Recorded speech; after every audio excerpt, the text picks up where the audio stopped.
I've talked about them before, but fanboys are the second most annoying people on the internet. The list, at least for me, goes radicals, fanboys, SJWs, and then trolls. And the reason I dislike them is the same reason that I don't hang out with a lot of people. I can't stand ignorant people.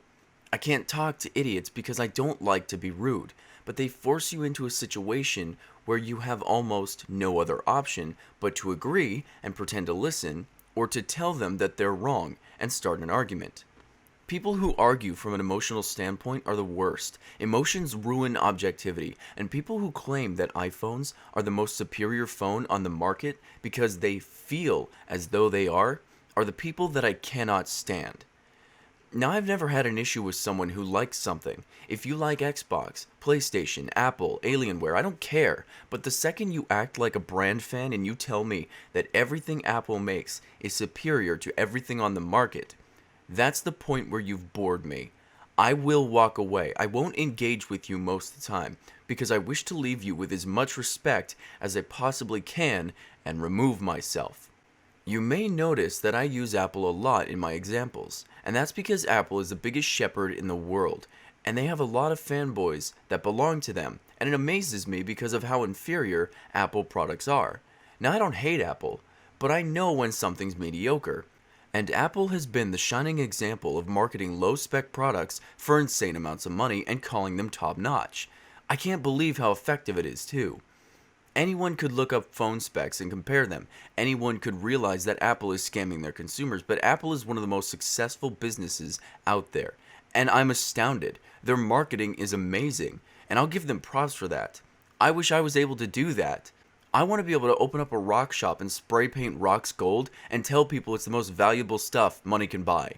Nobody would believe me if they just looked inside, did some research, but if it worked, I'd milk the hell out of that. But enough about Apple and their lies. This is about fanboys. Now, with the information you just heard, you might think, okay, so Apple is a pretty mediocre place to get your electronics, but they sell products for thousands of dollars. Any rational person would look at this and stay away, right? Well, you might think that, but actually no.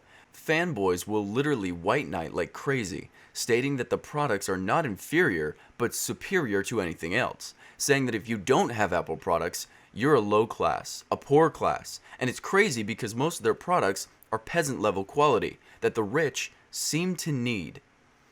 And not all of their hardware is mediocre, but the stuff that the general consumer pays for is. And these fanboys praise it. Now, I believe that a company does not own a consumer. The consumer should own the company, and the company should kiss my butt trying to make me buy their stuff. But most companies these days try as little as possible to innovate, and they're making fortunes doing things that I could do, most of my friends could do, and I say screw them. I don't buy products from them. Why should I? When these fanboys worship these companies, it only ensures that these companies can keep doing anything it wants. It doesn't have to try. We've proven that to it. But you don't understand that if we were to shun the company, don't buy the mediocre crap that it sold, and let it plummet and fall to the ground, it would have to get back up and actually try. It would start to care and truly want to make an innovative product for a fair price. Now, let's say we didn't buy anything from Apple for a year. They would crash. Then they would make their products worth the price. They would make something that was actually worth my money. And we, the consumer, would be back on top. Them bowing to us, and this is exactly how it should be.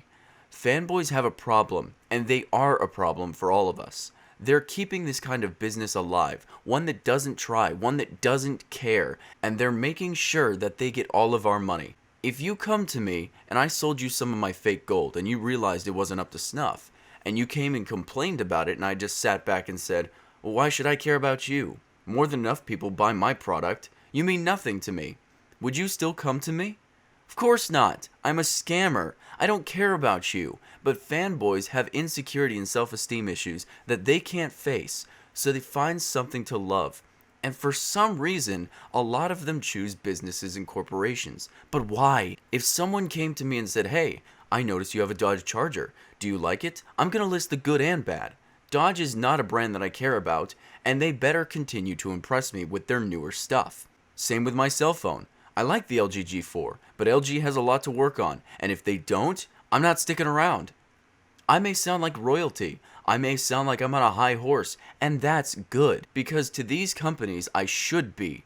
They need me to survive, I don't need them, and they better be sure that their product appeals to me, otherwise I'm gonna go to someone else. That's why capitalism is so good. I have choices. I don't have to stick to one product. You can feel around. If Apple sucks, say it. If Ubisoft sucks, say it. And even if a YouTuber or celebrity you like messes up and makes a mistake, say it. Fanboyism isn't healthy and needs to go away. I've been waiting for a good product from Apple for a long time now, but you're hindering progress. Thank you.